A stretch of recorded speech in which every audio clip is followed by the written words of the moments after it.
guys, welcome to another video.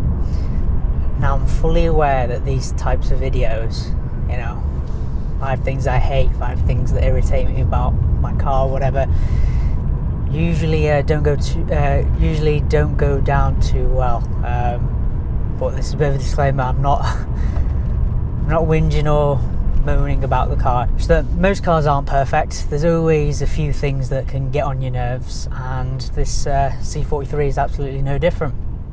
However, when you watch other car reviewers, the things that they focus on is, like at high speed there's understeer into a corner and snap oversteer on the exit. Let's be honest, 90% of the time you're not pushing the car to its limit. You're gonna be poodling to work and back 5 days of the week, and then maybe at the weekend you'll do some spirited driving. So these are kind of like real world things that kind of get on your nerves a bit. That definitely got on my nerves.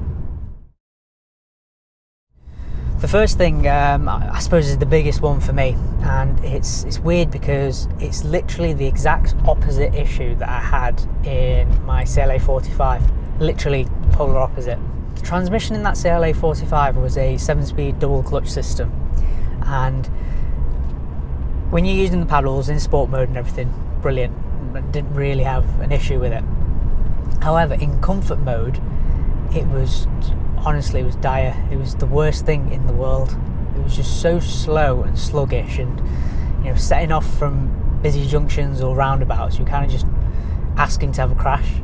Now, in this C43, it's not a double clutch system, it's a 9-speed auto, and it literally is the opposite. In comfort mode, gearbox is absolutely amazing.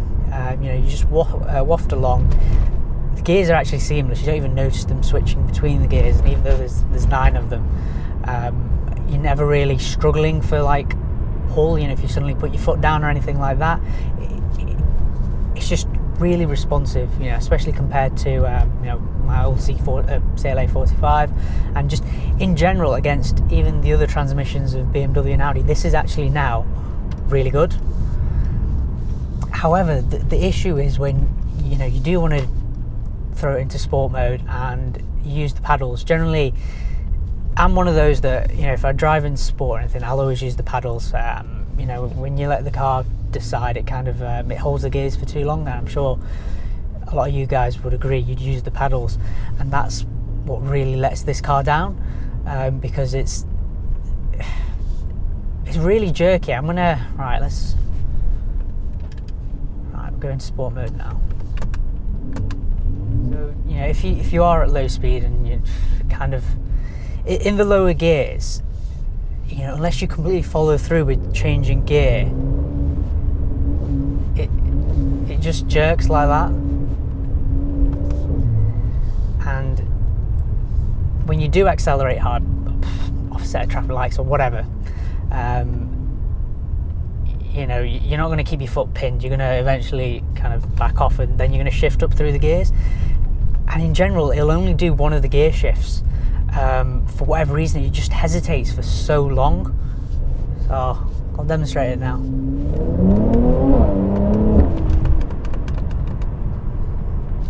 It's only just gone into 5th now, and I clicked however many times. So those are the ones that are kind of low speed niggles. But if you are on some twisty roads and everything, there is a slight delay on the upshifts. You've got to shift. If you're going to the red line, you've got to shift before it actually gets there, because it doesn't shift straight away.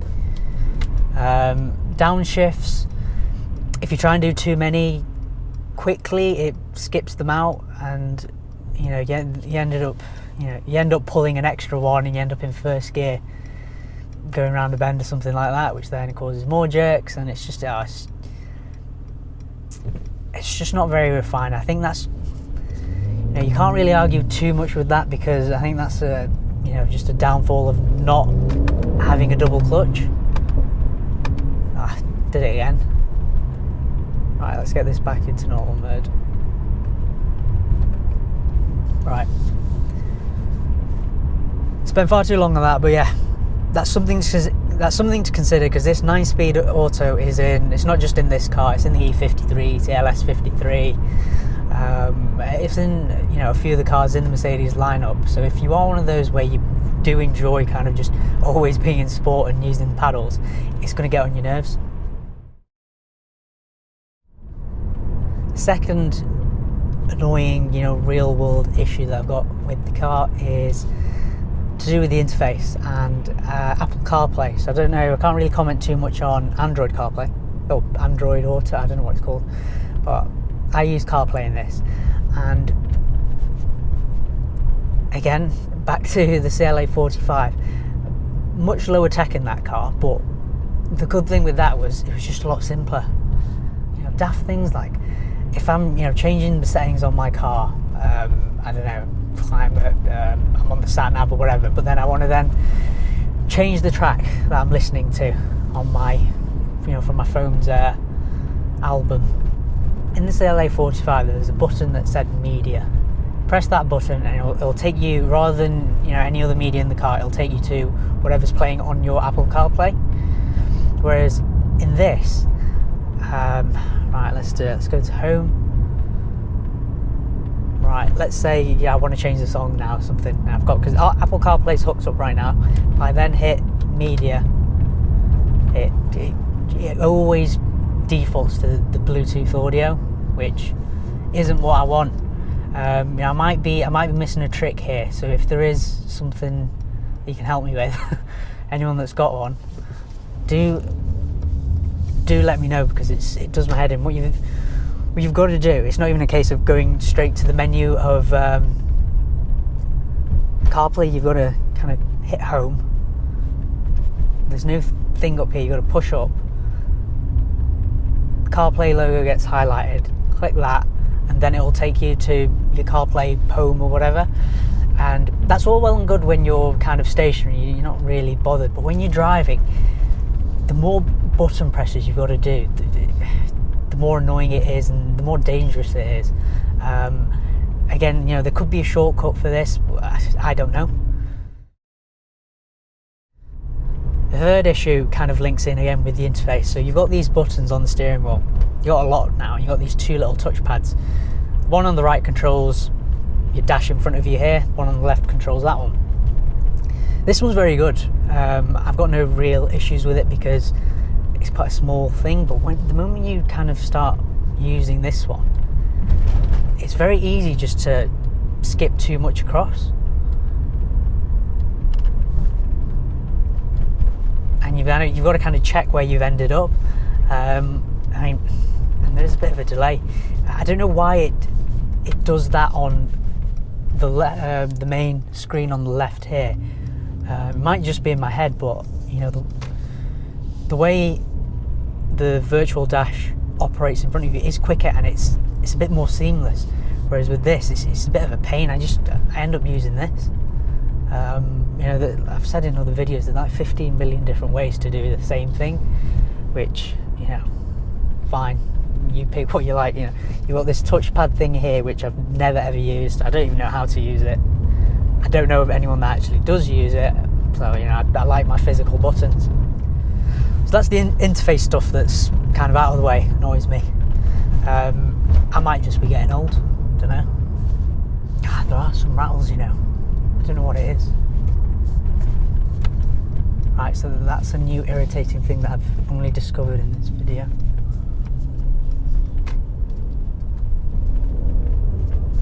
I don't know if you can hear it on the video, but yeah, there's something there. Anyway. Right, the fourth irritating thing. This isn't really a big thing, and it's more down to preference. These seats. Now, don't get me wrong, they're very, very comfortable. You know, the red stitching and everything is a nice touch.